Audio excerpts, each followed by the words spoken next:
여러분, 말 한마디가 인생을 무너뜨리는 순간이 있습니다.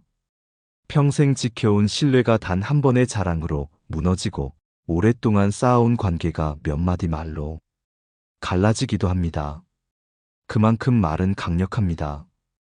칼보다 날카롭고 불보다 빨리 퍼집니다. 조선의 대학자 정약용은 그래서 경고했습니다. 목에 칼이 들어와도 혀가 잘려나가도 세 가지 자랑만은 참아라. 그만큼 위험하다는 뜻입니다. 오늘 우리가 나눌 이야기는 바로 이 자랑입니다. 그 중에서도 절대 해서는 안 되는 자랑, 혀를 깨물고라도 삼켜야 하는 말에 대한 것입니다. 여러분은 혹시 가까운 자리에서 누군가 자랑을 늘어놓는 모습을 본 적이 있습니까? 처음엔 대단하다며 맞장구 치지만 시간이 지날수록 마음은 불편해집니다. 나도 열심히 살고 있는데 왜 이런 비교를 당해야 하지? 저 사람은 늘 자랑만 하는군. 그 순간부터 마음의 거리가 멀어지고 그 사람의 말은 더 이상 귀에 들어오지 않습니다. 예를 들어보겠습니다. 한 남성이 있었습니다. 그는 술자리마다 자신의 연봉과 직급을 자랑했습니다. 내가 이번에 승진했지. 연봉도 꽤 올랐어.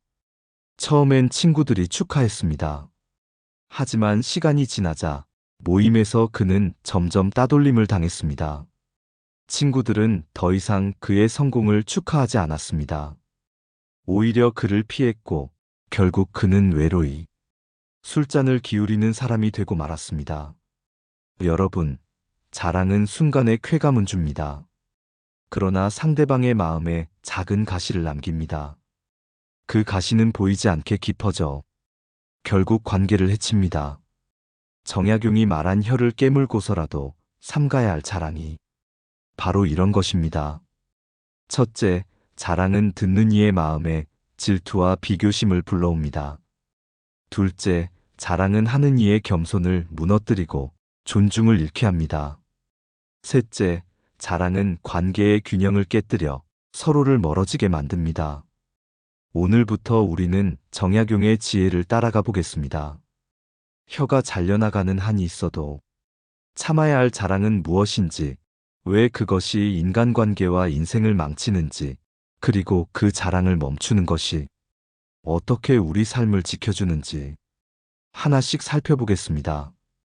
이제 다음 이야기에서는 일상 속에서 자랑 때문에 관계가 무너진 구체적 사례를 보며 그 안에서 우리가 얻을 수 있는 첫 번째 교훈을 나누겠습니다. 여러분, 사람 사이에서 가장 흔히 벌어지는 갈등은 의도하지 않은 말에서 시작됩니다. 특히 자랑은 더 그렇습니다. 내 입장에서는 그냥 사실을 말했을 뿐인데 듣는 이에게는 마음을 찌르는 비수가 되기도 합니다. 한 여성의 이야기를 들어보겠습니다. 그녀는 모임에서 늘 자녀의 성적을 강조했습니다. 우리 아이는 이번에 전국 모의고사에서 상위 1%에 들었어. 처음에는 친구들이 박수치며 칭찬했습니다. 그러나 시간이 흐르자 분위기가 달라졌습니다. 다른 엄마들은 속으로 비교하게 되었고, 저 사람은 늘 아이 성적만 자랑하네라는 불편한 시선이 생겼습니다. 결국 그녀는 모임에서 점점 고립되었고, 아이와 자신 모두 외롭고 힘든 상황에 놓이게 되었습니다. 여러분, 여기서 배울 수 있는 첫 번째 교훈이 있습니다. 아이의 성취, 가족의 성적, 이런 것들은 자랑의 소재가 될수록 관계에서 독이 됩니다. 정약용이 경계했던 혀를 깨물고라도 참아야 할 자랑 중 하나가 바로 이것입니다. 가족의 성취를 내세워 나를 빛내려는 순간 상대방의 마음에는 질투와 불편함이 싹트고 관계의 온기는 서서히 식어버립니다. 또 다른 사례를 보겠습니다. 한 직장인이 있었습니다. 그는 언제나 자신의 재산을 은근히 과시했습니다. 이번에 아파트 값이 또 올랐어. 내가 안목이 좋지 않나? 그의 말은 사실일 수도 있습니다. 하지만 동료들은 그 말이 들릴 때마다 위축되었습니다. 나는 언제쯤 집을 살 수 있을까? 저 사람은 나와 다른 세상에 사는구나.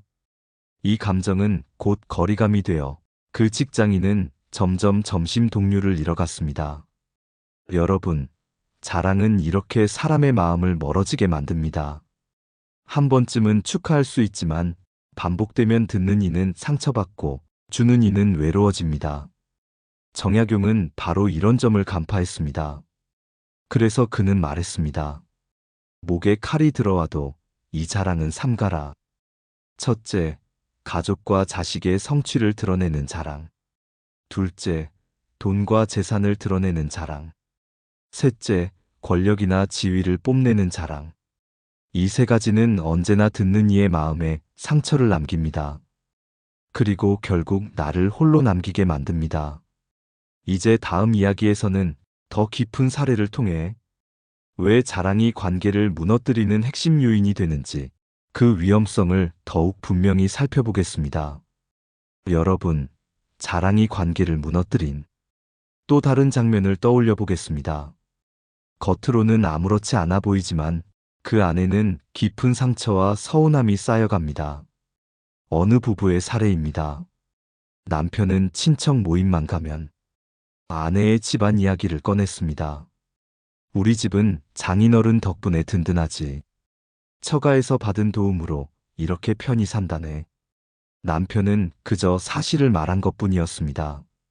그러나 아내는 그 말이 들릴 때마다 마음이 무너졌습니다. 나는 노력하지 않은 사람으로 보이는구나. 내 자존심은 왜 저렇게 깎이는 걸까? 결국 부부는 작은 말씨름에서 시작된 불화가 커져 오랫동안 마음의 거리를 좁히지 못했습니다. 여러분, 자랑은 때때로 사랑하는 사람을 가장 아프게 만듭니다. 내가 빛나기 위해 한 말이 가장 가까운 이를 초라하게 만들기 때문입니다. 정약용이 자랑을 혀로 삼가라 한 이유는 결국 인간관계의 본질이 존중이라는 것을 알았기 때문입니다. 존중이 무너지는 순간 사랑도, 우정도, 형제에도 흔적 없이 사라집니다. 또 다른 예를 들어보겠습니다. 한 지역에서 오랫동안 신뢰받던 사람이 있었습니다. 그는 이웃들에게 늘 자신의 인맥을 과시했습니다. 나는 시장과도 한번 통화하면 바로 연결된다네. 내 뒤에는 힘 있는 사람들이 많아. 처음엔 사람들이 그를 우러러 보았습니다. 그러나 시간이 흐르자 사람들은 그를 멀리하기 시작했습니다. 저 사람은 우리를 도와주는 게 아니라 자신의 권력을 뽐내는구나. 그 결과 그는 위기 상황이 닥쳤을 때 아무도 곁에 남아주지 않았습니다. 스스로 힘이 있다고 떠벌렸지만 정작 필요할 때 손을 내밀어 줄 사람은 단 한 명도 없었습니다. 여러분, 여기서 우리는 중요한 교훈을 얻습니다. 첫째, 자랑은 나를 높이는 것이 아니라 결국 나를 고립시키는 길이라는 점입니다. 둘째, 가까운 사람일수록 자랑해 더 깊이 상처받는다는 점입니다. 셋째, 자랑이 반복되면 고마움 대신 원망이 쌓인다는 점입니다. 정약용은 왜 목에 칼이 들어와도 이 세 가지 자랑은 참아라라고 했을까요? 그것은 단순한 겸손의 덕목이 아니라 인간관계 속에서 나를 지켜내고 타인의 마음을 살리는 지혜이기 때문입니다. 이제 다음 이야기에서는 자랑이 왜 인간 본성 속에서 반복되는지 그 갈등의 뿌리와 본질을 깊이 들여다보겠습니다. 여러분, 우리는 왜 알면서도 자랑을 멈추지 못할까요? 그 뿌리를 파고들면 인간 본성의 민낯이 드러납니다. 사람은 누구나 인정받고 싶은 욕망을 가지고 있습니다. 내가 살아온 시간, 이루어낸 성과, 그것이 헛되지 않았음을 타인에게 확인받고 싶어 합니다. 그래서 무심코 흘린 말이 자랑이 되고 자랑이 반복되면 습관이 됩니다. 이 욕망은 본능에 가깝습니다. 심리학에서는 이를 과시 본능이라 부릅니다. 사람은 자신이 가진 힘이나 성취를 보여줌으로써 자신의 가치를 증명하려 합니다. 하지만 문제는 그 과시가 듣는 사람이 마음을 헤아리지 못한다는 데 있습니다. 말하는 이는 뿌듯하지만 듣는 이는 상대적으로 작아지고 위축됩니다. 이때 생겨난 불편함이 바로 갈등의 씨앗입니다. 또 하나 중요한 점은 가까운 관계일수록 자랑의 상처가 더 깊게 파고든다는 것입니다. 낯선 사람의 자랑은 대수롭지 않게 흘려보낼 수 있습니다. 그러나 형제, 친구, 배우자처럼 가까운 사람이 반복해서 자랑하면 그 말은 곧 비교와 압박이 됩니다. 나는 왜 저만큼 못했을까? 나는 늘 부족한 존재인가? 이런 생각이 쌓이면 결국 존중이 무너지고 관계는 서서히 균열을 보입니다. 정약용이 자랑을 혀를 깨물고라도 참으라고 한 이유는 바로 여기에 있습니다. 그는 인간 본성이 본능적으로 자랑을 향한다는 것을 알았습니다. 그러나 그 본능을 그대로 두면 관계는 반드시 무너집니다. 자랑은 타인의 마음을 닫게 만들고 결국 나 자신을 고립시키는 길이 되기 때문입니다. 여러분, 갈등의 본질은 복잡하지 않습니다. 한쪽은 인정받고 싶어 하고 다른 쪽은 비교 속에서 위축됩니다. 결국 그 틈새는 시간이 갈수록 벌어져 더 이상 메울 수 없는 골이 되고 맙니다. 그래서 지혜로운 사람은 욕망을 절제합니다. 자신의 성취를 굳이 입 밖에 내지 않고 타인의 마음을 먼저 헤아립니다. 겸손은 단순한 미덕이 아니라 관계를 지키는 가장 강력한 방패이기 때문입니다. 이제 다음 이야기에서는 정약용을 비롯해 철학자들과 성현들이 왜 자랑을 그렇게 경계했는지 역사와 사상 속의 구체적인 지혜를 함께 살펴보겠습니다. 여러분, 역사의 수많은 사상가와 철학자들은 왜 자랑을 그토록 경계했을까요? 그 이유는 단순합니다. 자랑은 인간관계를 서서히 무너뜨리고 삶의 품격을 깎아내리기 때문입니다. 정약용은 목민심서에서 이렇게 말했습니다. 혀가 잘려나가더라도 세 가지 자랑만은 삼가라. 그가 말한 세 가지는 재산, 자식, 권세입니다. 이 세 가지는 잠깐의 우월감을 줄 수 있지만 상대방의 마음에는 질투와 열등감을 심습니다. 정약용은 그것이 결국 원망으로 돌아온다는 사실을 꿰뚫고 있었습니다. 공자 또한 비슷한 가르침을 남겼습니다. 그는 제자들에게 덕은 드러내라, 재물은 감추어라라고 말했습니다. 덕은 사람을 모이게 하지만 재물 자랑은 사람을 떠나게 만든다는 뜻입니다. 공자는 덕을 드러내는 데는 인색하지 말고 재물과 권세를 드러내는 데는 극도로 조심하라고 경고했습니다. 서양 철학자 쇼펜하우어는 호의는 반복되면 권리로 변하고 자랑은 반복되면 조롱으로 변한다는 말을 남겼습니다. 즉, 자랑이 거듭되면 사람들은 그것을 더 이상 존중하지 않고 오히려 속으로 비웃기 시작한다는 것입니다. 이것은 인간 본성이 가진 냉혹한 측면이기도 합니다. 불교의 가르침에서도 같은 맥락을 찾을 수 있습니다. 부처님은 무상을 알면 자랑할 것이 없다고 하셨습니다. 재물도 권세도 자식의 성취도 결국은 덧없다는 사실을 깨닫는다면 굳이 그것을 자랑할 이유가 사라집니다. 불교에서 강조하는 겸손은 단순한 태도가 아니라 무상을 아는 지혜이자 관계를 지키는 길입니다. 여러분, 이처럼 동서양을 막론하고 위대한 사상가들은 자랑의 위험성을 지적했습니다. 그들의 공통된 메시지는 분명합니다. 재산을 자랑하지 마라. 자식을 내세우지 마라. 권세를 떠벌리지 마라. 이 세 가지는 언제나 사람의 마음을 흔들고 관계를 병들게 하며 결국 자신에게 고립과 불행으로 돌아옵니다. 이제 다음 이야기에서는 이 지혜를 실제 우리의 삶에 어떻게 적용할 수 있을지, 자랑 대신 어떤 태도로 살아야 관계와 품격을 지킬 수 있는지 구체적인 방법을 살펴보겠습니다. 여러분, 이제 우리가 배운 지혜를 실제 삶에 어떻게 적용할 수 있을지 살펴보겠습니다. 정약용이 경계했던 세 가지 자랑, 즉 재산, 자식, 권세의 자랑을 멈추고 대신 무엇을 해야 관계가 단단해질까요? 첫째, 재산을 자랑하고 싶은 순간에는 베풀무로 바꾸어야 합니다. 나는 집을 몇 채 가졌다는 말 대신 어려운 이웃을 도울 수 있어 기쁘다라고 말하는 것입니다. 같은 사실을 전하더라도 그 속에 담긴 마음에 따라 듣는 이는 전혀 다르게 느낍니다. 과시는 벽을 만들지만 나눔은 다리를 놓습니다. 둘째, 자식의 성취를 뽐내고 싶을 때는 조용히 기도하고 감사하는 태도로 바꾸어야 합니다. 우리 아이는 이렇게 잘났다가 아니라 건강하게 자라주어 고맙다라고 표현하는 것입니다. 이 태도는 상대방에게 비교의 상처를 주지 않으면서도 자식에 대한 사랑을 온전히 지킬 수 있는 방법입니다. 셋째, 권세나 인맥을 과시하고 싶은 순간에는 겸손으로 돌려야 합니다.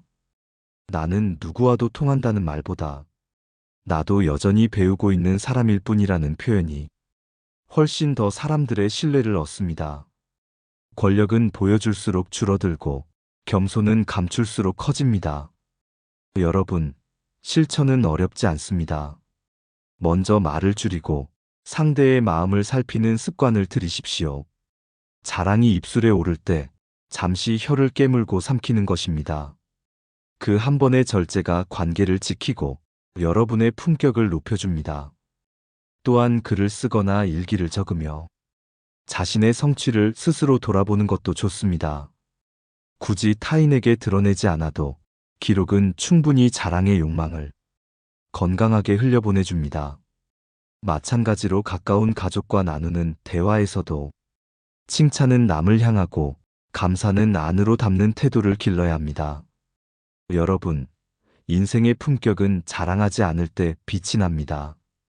말을 줄이고 겸손을 키우며 감사로 하루를 채우는 것. 이것이 바로 자랑을 멈추는 가장 현실적인 방법입니다. 이제 마지막 이야기에서는 오늘의 핵심을 모두 정리하고 정약용의 경고가 오늘을 사는 우리에게 어떤 울림을 주는지, 그리고 여러분의 삶에 어떤 변화를 가져올 수 있는지 함께 돌아보겠습니다. 여러분, 이제 오늘의 이야기를 마무리해 보겠습니다. 정약용이 목숨을 걸고서라도 삼가라 한 자랑, 그것은 결국 우리의 인간관계를 지키는 마지막 울타리였습니다. 첫째, 재산의 자랑은 관계를 무너뜨립니다. 돈은 언제든 흘러가는 것이고 자랑하는 순간 사람들의 마음 속에는 질투와 거리감이 자리 잡습니다. 부를 드러낼수록 사람들은 떠나가고 겸손을 지킬수록 존중이 남습니다. 둘째, 자식의 성취를 내세우는 자랑은 상대방의 마음에 상처를 줍니다. 내 아이를 빛내려는 말이 타인의 아이를 초라하게 만들고 결국 모임의 온기를 앗아갑니다. 자식은 부모의 자랑거리가 아니라 조용히 감사할 선물임을 기억해야 합니다. 셋째, 권세와 인맥을 뽐내는 자랑은 사람들의 신뢰를 잃게 만듭니다. 나는 힘 있는 사람과 가깝다는 말은 처음엔 대단해 보여도 곧 오만으로 들립니다. 권력은 드러낼수록 줄고 겸손은 감출수록 커집니다. 여러분, 우리가 오늘 살펴본 세 가지 자랑은 잠깐의 만족은 줄지 몰라도 결국 관계와 인생을 망가뜨리는 불씨가 됩니다. 정약용이 남긴 지혜는 단순한 도덕 훈계가 아니라 인간 본성을 꿰뚫어 본 냉철한 조언이었습니다. 자랑을 삼가는 순간 여러분은 더 많은 존중을 받고 더 오래 신뢰받는 사람이 될 수 있습니다. 인생은 자랑으로 빛나지 않습니다. 겸손과 존중, 그리고 감사로 빛납니다. 혀를 깨물고라도 삼가야 할 말이 있다는 사실, 그것이 오늘의 핵심 교훈입니다. 여러분은 어떠신가요? 혹시 자랑 한마디 때문에 관계가 멀어진 경험이 있으신가요? 그때 느꼈던 마음을 댓글로 나누어 주신다면 이 영상을 함께하는 많은 분들에게 큰 깨달음과 위로가 될 것입니다. 오늘도 함께해 주셔서 감사합니다. 여러분의 삶이 언제나 겸손 속에서 존중을 얻고 조용한 지혜 속에서 더욱 단단해지기를 진심으로 바랍니다.